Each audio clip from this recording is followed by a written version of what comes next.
Hi hello welcome to Indian knowledge university. ఈరోజు విద్య ఉద్యోగ సమాచారం చూసుకుంటే మనకు చాలా విషయాలు రావడం జరిగింది. అదేవిధంగా వివరాల్లోకి వెళ్లే ముందు వీడియో మాత్రం లైక్ చేయడం మీరు చేయొద్దు. మీరు చేసే లైక్ వల్ల ఈ వీడియో మరికొంత మందికి చేరే ప్రయత్నం జరుగుతుంది. అదేవిధంగా కొంత మోరల్ సపోర్ట్ కూడా మనకు కూడా ఉపయోగపడుతుంది.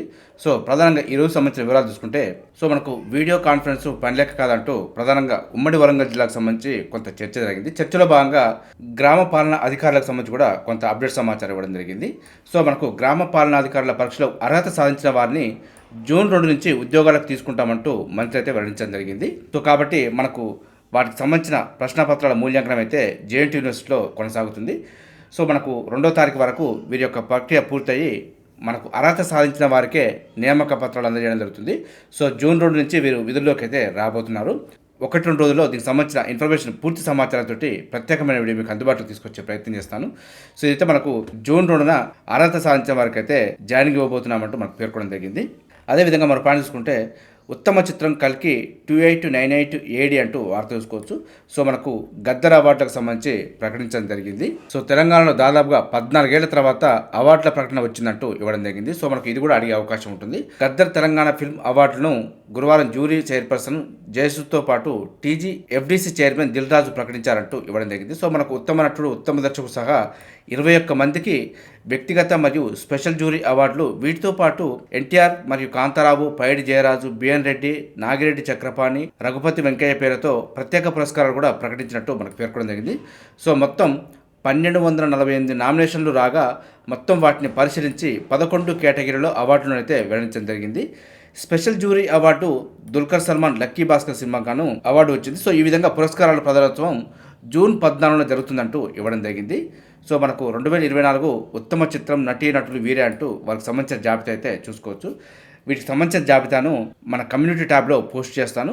డీటెయిల్గా అయితే ఒకసారి చూసుకునే ప్రయత్నం చేయండి. మనకు కల్కి చిత్రానికి అయితే ఉత్తమ చిత్రంగా అవార్డు రావడం జరిగింది. అదేవిధంగా పొట్టేల్ సినిమాకు గాను ఉత్తమ 2వ చిత్రం, అదేవిధంగా లక్కీ భాస్కర్ ఉత్తమ 3వ చిత్రంగా అవార్డు అయితే రావడం జరిగింది.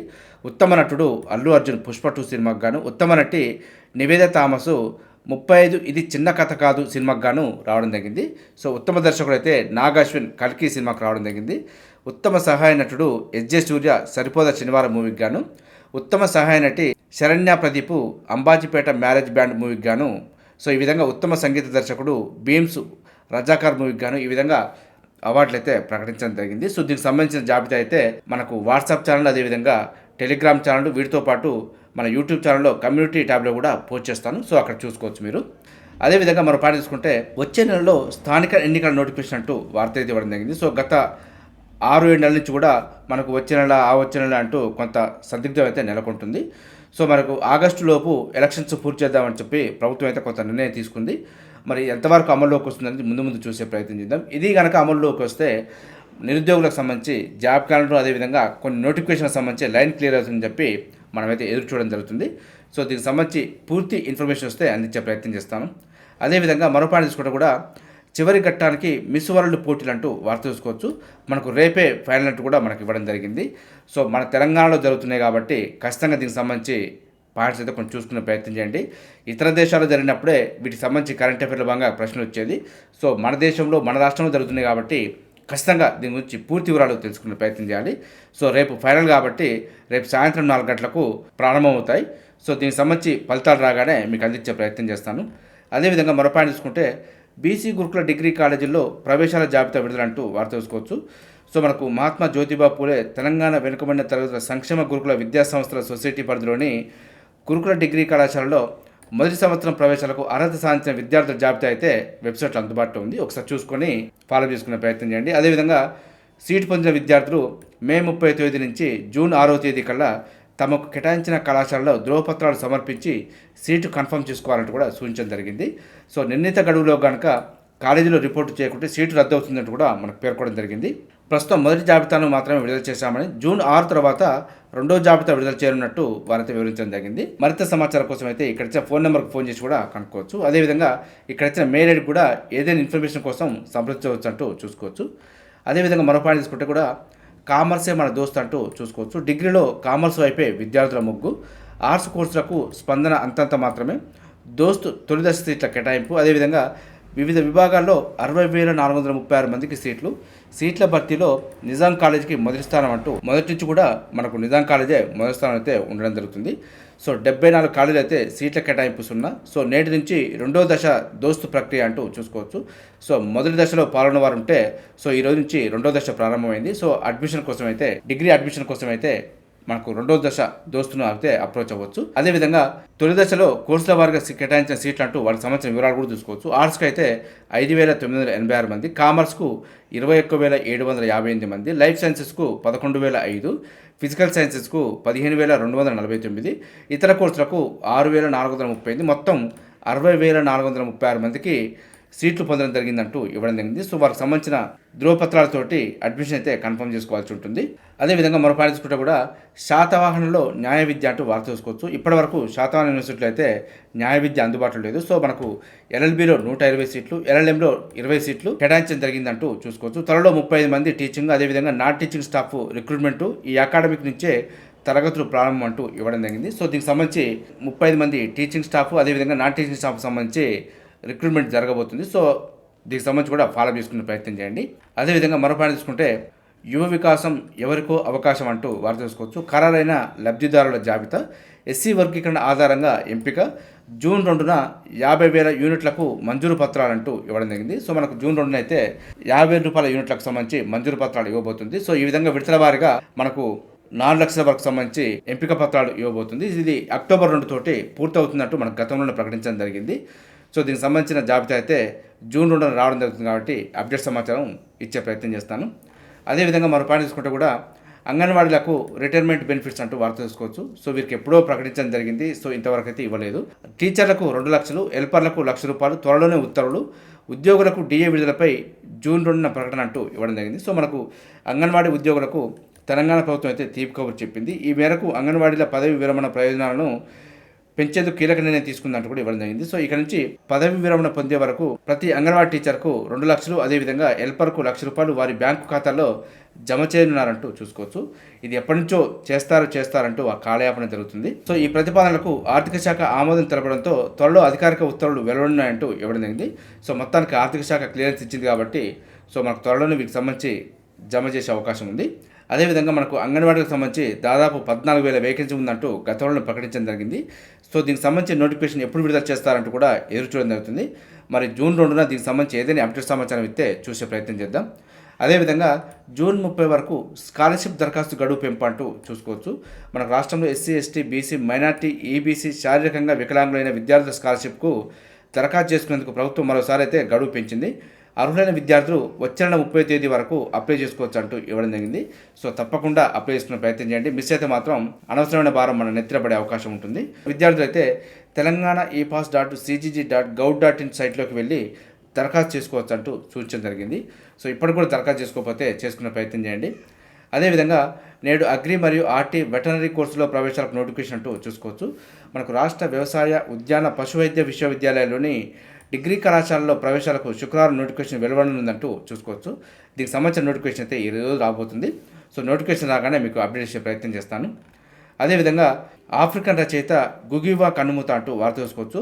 మనకు 6 దశాబ్దాల సాహితీ ప్రస్థానం, కెన్యా స్వతంత్ర పోరాటంలో థియాంగో రచనలే కీలకం అంటూ చూసుకోవచ్చు.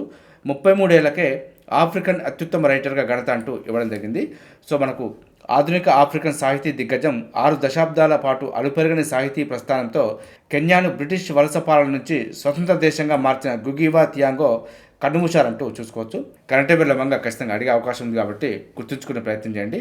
గుగివా విప్నాటు, child and petals of blood వంటి ప్రఖ్యాత నవలతో ప్రసిద్ధి చెందారంటూ చూసుకోవచ్చు. ఆయన స్థానిక ఆఫ్రికన్ భాషలో సాహిత్య రచనలను ప్రోత్సహించారంటూ కూడా చూసుకోవచ్చు. బ్రిటిష్ వలస పాలనలో జైలు పాలైన ఆయన దేశ బహిష్కరణకు గురయ్యారంటూ, అనంతరం అనారోగ్య సమస్యలు చుట్టుముట్టాయి. నోబెల్ బహుమతికి గుగివా థియాంగో పలుమార్లు నామినేట్ అయినా ఆ పురస్కారం అతన్ని వరించలేదంటూ చూసుకోవచ్చు. మొత్తానికి కరెంట్ అఫైర్లో భాగంగా ఇతని గురించి అయితే గుర్తుంచుకునే ప్రయత్నం చేయండి. అదేవిధంగా మనం పాటించుకుంటే పీఓకే ప్రజలు ఇండియాలోకి వచ్చేస్తారంటూ మనకు ప్రధానంగా వార్త చూసుకోవచ్చు. ఆ రోజు ఎంతో దూరం లేదంటూ రాజ్నాథ్ సింగ్ అయితే పేర్కొనడం జరిగింది. సో మనకు పీఓకేలో ఉంటున్నది మన వాళ్ళే, మనమంతా ఒకే ఫ్యామిలీ అంటూ ఢిల్లీలోని సిఐబిఎస్ సమ్మిట్లో రక్షణ మంత్రి కామెంట్స్ అంటూ వార్త చూసుకోవచ్చు. మొత్తానికి మన వాళ్ళే అంటూ కొంత ముందుకెళ్లే ప్రయత్నం జరిగింది. సో దీనిపైన ఏ రోజైనా పీఓకే ఆక్రమణకు యుద్ధం జరిగే అవకాశం కూడా ఉంది. సో కొంత ట్రెండింగ్లో ఉంది కాబట్టి కొంత అప్డేట్ సమాచారం ఇచ్చే ప్రయత్నం చేశాను. సో అదేవిధంగా మనం పాటించుకుంటే లాకోన్స్ డిఎన్ఏ పరీక్షకు పేటెంట్ అంటూ వార్త చూసుకోవచ్చు.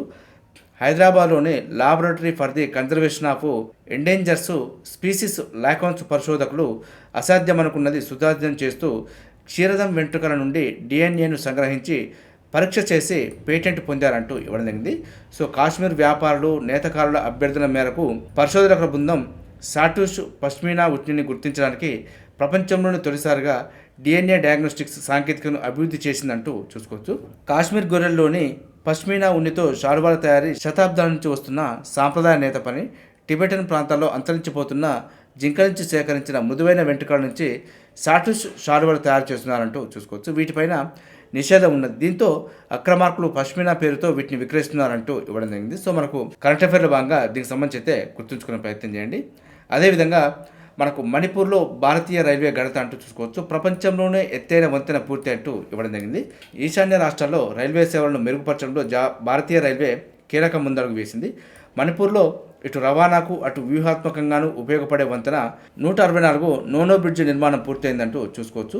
141 మీటర్ల ఎత్తు ఉండే ఈ వంతెన ప్రపంచంలోనే ఎత్తైన రైల్వే ఫియర్ బ్రిడ్జిగా గుర్తింపు పొందిందంటూ చూసుకోవచ్చు. ఈ నిర్మాణంతో ఈశాన్య సరిహద్దు రైల్వే ఎన్ఎఫ్ఆర్ సరికొత్త మైలురాయిని కూడా అధిగమించిందంటూ ఇవ్వడం జరిగింది. సో వంతెన మొత్తం 8 భాగాలు ఉండగా చివరి భాగాన్ని విజయవంతంగా పూర్తి చేయడం ద్వారా దీని నిర్మాణం పూర్తయిందంటూ చూసుకోవచ్చు. సో కరెంట్ అఫైర్ భాగంగా ఇదైతే గుర్తుంచుకునే ప్రయత్నం చేయండి. అదేవిధంగా మరో పాయింట్ చూసుకుంటూ కూడా ఇందిరమ్మ అమృతం అంటూ మరో పాయింట్ చూసుకోండి. సో మనకు తెలంగాణలో మరో కొత్త పథకం ప్రారంభం. కౌమార బాలికల్లో రక్తహీనతకు చెక్కు పెట్టడం లక్ష్యం.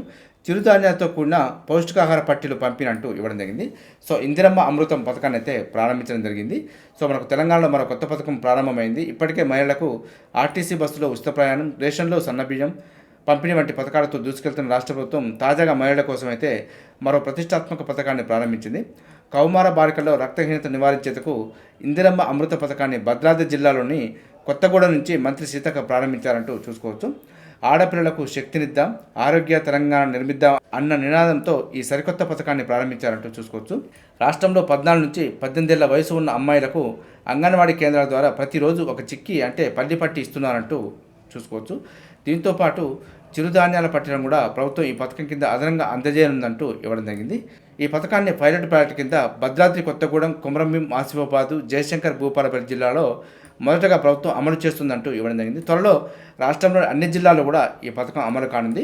సో కరెంట్ అఫైర్ భాగంగా ఈ పథకం గురించి కూడా చూసుకునే ప్రయత్నం చేయండి. చూసారుగా, ఇది ఈరోజు సంబంధించి విద్యా ఉద్యోగ సమాచారం. ఇదే విధంగా మన ఛానల్ అయితే ప్రతిరోజు మార్నింగ్ రావడం జరుగుతుంది. వీటితో పాటు అడ్మిషన్ నోటిఫికేషన్స్ మరియు రిక్రూట్మెంట్ నోటిఫికేషన్ సంబంధించి కూడా మీకు ఎప్పటికప్పుడు అప్డేట్ సమాచారం అయితే అందించే ప్రయత్నం చేస్తున్నాను. మన ఛానల్ చూస్తున్న వారు సబ్స్క్రైబ్ చేసుకుని ఫాలో అవుతూ ఉండండి. ఈ వీడియో వస్తే లైక్ చేయండి, షేర్ చేయండి, సబ్స్క్రైబ్ చేసుకోవడం మాత్రం మర్చిపోవద్దు. Have a nice day.